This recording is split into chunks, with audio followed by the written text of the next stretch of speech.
தமிழகத்தின் பல்வேறு மாவட்டங்களின் நிகழ்வுகளை சுருக்கமாக பார்க்கலாம். உலகக்கோப்பை கபடி போட்டியில் வெற்றி வாகை சூடிய இந்திய அணியின் பயிற்சியாளர் பாஸ்கரன் மதுரைக்கு வந்தார்.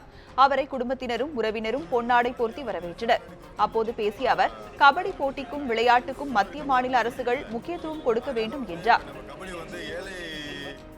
கன்னியாகுமரி மாவட்ட நாடார் உறவின் முறை சார்பில் தமிழ் சான்றோர்களின் வரலாறு குறித்த கருத்துரை கூட்டம் நாகர்கோவிலில் நடைபெற்றது. வரலாற்று ஆய்வாளர்கள், அறிஞர்கள், ஆராய்ச்சியாளர்கள் கலந்து கொண்ட இந்த கூட்டத்தில் சான்றோர்களின் வரலாற்று உண்மைகள் குறித்தும் இதனை பொதுமக்கள் தெரிந்து கொள்ள ஏற்படுத்தப்பட வேண்டிய நடைமுறைகள் குறித்தும் கருத்துக்கள் பரிமாறப்பட்டன.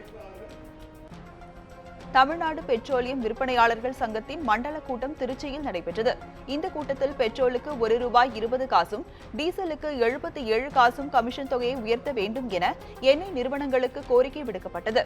இந்த கோரிக்கையை வலியுறுத்தி அடுத்த மாதம் 3 மற்றும் 4 தேதிகளில் கொள்முதல் நிறுத்த போராட்டம் நடத்துவது என்றும் தீர்மானிக்கப்பட்டது. பொது சிவில் சட்டம் கொண்டுவரும் முயற்சியை எதிர்த்து சென்னை மண்ணடியில் பொதுக்கூட்டம் நடைபெற்றது. இதில் தமிழ்நாடு அரசு தலைமை காஜி சலாகுதீன் முகமது அயூப், இந்திய யூனியன் முஸ்லீம் லீக் முன்னாள் நாடாளுமன்ற உறுப்பினர் காதர் மொய்தீன் உள்ளிட்டோர் கலந்து கொண்டனர்.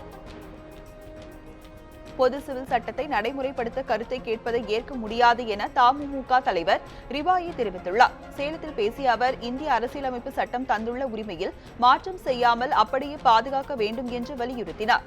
மத உரிமைகளில் நீதிமன்றம் தலையிட முடியாது என்று இந்திய அரசியலமைப்பு சட்டத்தின் 44வது பிரிவில் குறிப்பிடப்பட்டுள்ளதையும் அவர் சுட்டிக்காட்டினார். சென்னையில் தாம்பரம், பல்லாவரம், சானிட்டோரியம் ஆகிய ரயில் நிலையங்களில் நேற்று பராமரிப்பு பணிகள் நடைபெற்றதால் ரயில் போக்குவரத்து சேவை பாதிக்கப்பட்டது. இதன் காரணமாக ராக்ஃபோர்ட் எக்ஸ்பிரஸ், மன்னை எக்ஸ்பிரஸ் ஆகிய ரயில்கள் தாமதமாக புறப்பட்டு சென்றன. இதனால் ரயில் பயணிகள் பெரிதும் பாதிக்கப்பட்டனர். கடலூர் வில்வநகரில் இறந்தவரின் இறுதி ஊர்வலம் மஞ்சக்குப்பம் அங்காளம்மன் கோவில் தெருவழியாக சென்றபோது அங்கே இருந்த இளைஞர்களுடன் மோதல் ஏற்பட்டது.